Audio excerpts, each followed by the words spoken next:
The spring air carried a chill that seeped through the window frames of the aging Brooklyn apartment building. Leo had counted the floorboards from his door to the elevator exactly 37 times. Today, his routine was shattered not by his own anxiety, but by the solid, rhythmic thud of a moving box being set down in the hallway. He peered through the peephole, a habit as natural as breathing. The man outside was a study in stark contrast to the building's faded wallpaper. Broad shoulders strained against a simple gray t-shirt, and his posture spoke of a contained, athletic energy. His face, all sharp angles and a firm jaw, was turned slightly, his gaze scanning the hall with an intensity that made Leo shrink back. He was, in a single glance, everything Leo imagined for a character he'd been struggling to visualize. Rugged, potent, undeniably masculine. Perfect counterpoint. Leo's artist mind instantly supplied a flurry of sketch lines, shadows, and highlights. Then the familiar dread curdled in his stomach. He retreated into the sanctuary of his cluttered studio, heart hammering against his ribs. A knock a few days later sent a jolt through him. Swallowing hard, Leo opened the door a crack. The neighbor, Ethan, stood there, his presence immediately compressing the space in the hallway. Leo managed to mumble that his name was Leo. Ethan's voice was a low, resonant baritone that seemed to vibrate in the quiet air as he explained he was just introducing himself, holding out a paper bag. Inside were 2 artisan coffee blends from a local roastery. Polite, generic gift. Leo, flustered, stammered his thanks and rushed to his kitchen, mind blanking on what constituted an appropriate reciprocation. He returned with a box of expensive imported tea he'd never liked. Ethan simply shook his head, a faint, unreadable expression on his face, and declined before turning back to his own apartment. Leo spent the next hour dissecting the interaction. Had the tea been an insult? Was the man annoyed? The spiral of overanalysis was familiar and exhausting. When Ethan appeared again a week later to borrow a wrench, Leo felt an absurd wave of relief. The request felt normal, neighborly. He fumbled in his toolbox, chatting nervously about whether Ethan knew how to fix a leak. Ethan merely gave a short nod, took the tool with a thanks that sounded genuine, and left. Back in his own apartment, Ethan pulled off his sweat-dampened shirt, the muscles of his back and arms flexing as he addressed the stubborn pipe under the sink. He found himself smiling slightly, recalling how the neighbor, Leo, had seemed more anxious about finding the wrench than he was.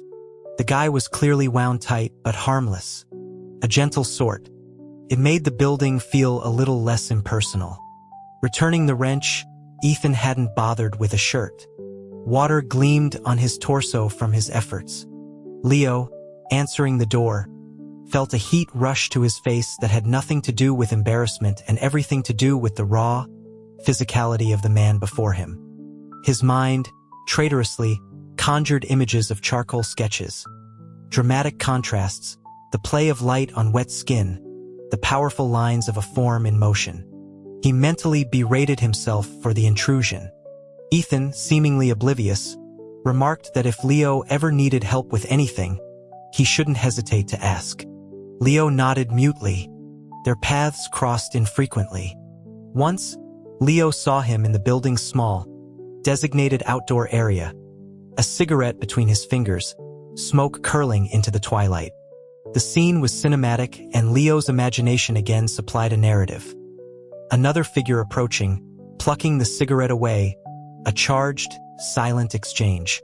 He blurted out something inane about smoking being bad for you, then cringed inwardly. Ethan simply stubbed the cigarette out and mentioned he'd heard Leo talking to his plants on the shared fire escape. A soft, one-sided conversation about growth and accidental plant death. Leo was mortified, realizing his private rituals weren't so private. The incident at the comic convention changed everything. Leo, who wrote and illustrated under the pseudonym Spectrum, had done a signing. A fan, a man named David, had been overly enthusiastic. First, it was flattering. Then it became persistent. Seeing David in the lobby of his own building, then again on his floor, sent a cold, primal fear through Leo. His already active sense of danger screamed into overdrive.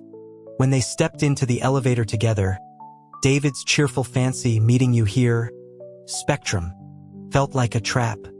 Leo got off a floor early, his breath coming in short gasps.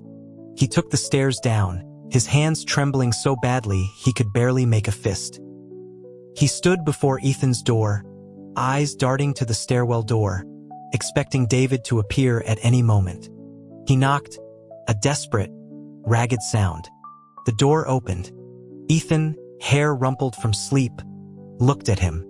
Leo's words tumbled out in a shaky whisper, asking if he could just stay for one night. Ethan's brow furrowed, but he stepped aside without a word. Leo entered, a tremor running through him. Ethan observed his pallor, the way he jumped at small sounds.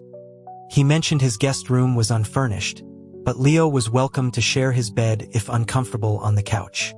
Leo, mind reeling, just shook his head, mumbling about the sofa being fine. But as the initial panic subsided, embarrassment flooded in. He apologized, saying he should just go home. Ethan agreed easily, which somehow made Leo feel worse. Gathering his courage, he asked in a small voice if Ethan would walk him back. He felt pathetic.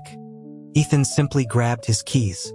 Inside his own apartment, Leo, fueled by a desperate need for the safety Ethan's presence provided, heard himself inviting him to stay. To his shock, Ethan agreed, offering to take the couch. That night, lying in his own bed, Leo couldn't sleep. He opened his laptop, the fear transmuting into a frantic creative energy. Ethan's form, his profile, the way he moved, it all fit the protagonist he'd been trying to pin down. He was lost in his work when a soft thump came from the living room. His blood went cold. Another sound, a faint scrape. He grabbed his phone, thumb hovering over the emergency call screen. Then Ethan's voice, low and steady, called his name from the other side of his bedroom door. Ethan held a small vinyl art toy. A limited ion piece of fan had mailed to Leo's P.O. box. With efficient motions, Ethan pried it apart, revealing a simple circuit board inside. It was a remote control device, he explained, probably meant to startle or unsettle. Nothing more sinister, but undeniably intentional. Leo felt the world tilt. His fears weren't just in his head. Ethan's expression hardened, but his voice remained calm as he assured Leo it was a cheap trick. When Leo, eyes wide and glistening, asked if he could stay in the room, Ethan found himself nodding before he'd fully decided. The bed was too soft. The room smelled like Leo, clean linen and something vaguely citrusy. Ethan lay rigidly on his back, listening to the other man's breathing slowly even out. He was acutely, uncomfortably aware of the warmth a few inches away. He mentally recited the periodic table, a futile attempt to curb the direction of his thoughts. Morning found Ethan in Leo's kitchen, scrambling eggs. Leo emerged, looking sleep-soft and grateful. Over breakfast, Ethan gestured to a graphic novel on the counter, its cover depicting two men in a tense, chiaroscuro embrace. He mentioned he'd seen it and found the artwork compelling. Leo turned a spectacular shade of crimson, stammering that it was research material. Ethan just nodded, a faint, uninterpretable smile playing on his lips. The dynamic shifted. Leo, trusting Ethan's instinct, shared his fears about David. Ethan took it seriously. He obtained security footage, spoke with building management. Leo, feeling unsafe in his own space, began spending more and more time next door, his drawing tablet and notes migrating across the hall. He watched Ethan's disciplined routine, morning runs, weightlifting in the living room, the shift and bunch of muscle under taut fabric. Leo would glance up from his screen, his cheeks warming, then quickly look down, a confusing mix of admiration and something deeper stirring within him. One night, restless, Leo got up for water. The apartment was dark, but a rhythmic, hushed sound came from the sofa. He took a step closer, and his eyes adjusted. Ethan was there, a throw pillow over his lap, his head thrown back, jaw tight with strain. He hadn't heard Leo approach. Ethan's eyes snapped open, meeting Leo's. A fierce, unguarded intensity burned in them. He didn't move, didn't cover himself. His voice was rough when he told Leo to go back to bed. Leo should have fled. Instead, he took another step, his heart a frantic drum against his sternum.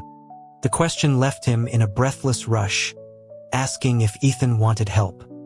He immediately wanted to swallow the words, but held his ground, repeating the offer, his own bravery shocking him. Ethan moved with a suddenness that stole Leo's breath. He sat up, his gaze locked on Leo's. Leo closed the final distance, sitting beside him on the couch cushion. His hand, when it tentatively reached out, was captured and guided by Ethan's larger, calloused one.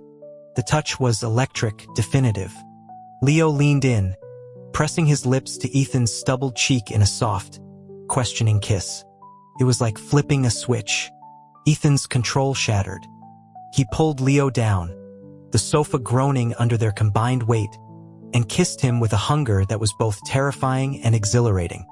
It was an answer raw and unequivocal.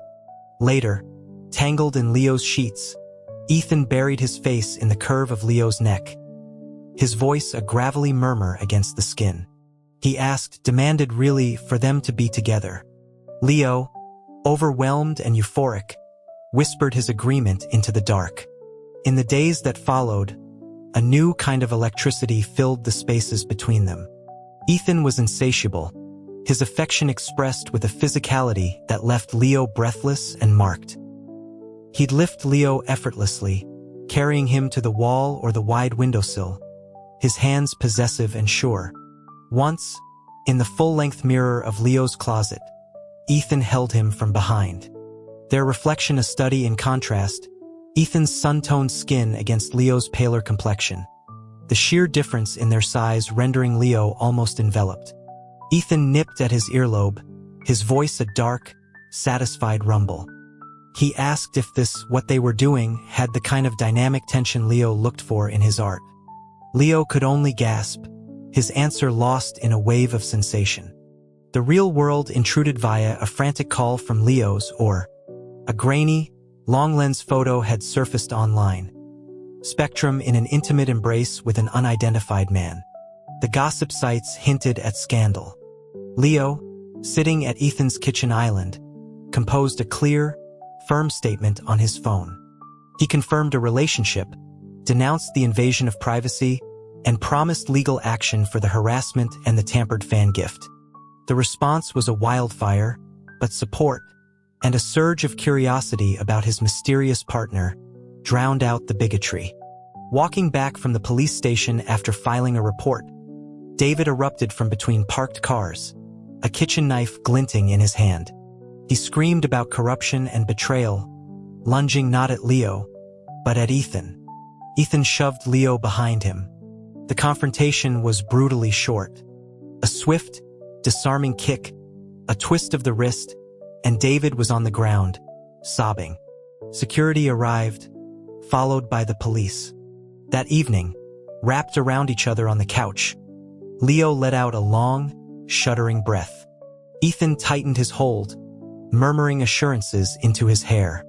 Leo tilted his head up, calling him by a new, tender name in gratitude. Ethan's eyes darkened playfully. He mentioned he preferred a more physical demonstration of thanks.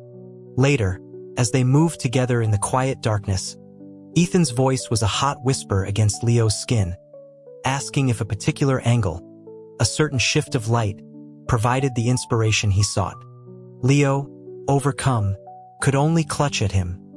His reply a wordless, affirmative cry. Ethan gathered him closer, the words "I love you" spoken like a vow against his lips. Leo clung to him, answering with the same, the fear finally, completely, replaced by a solid and enduring truth.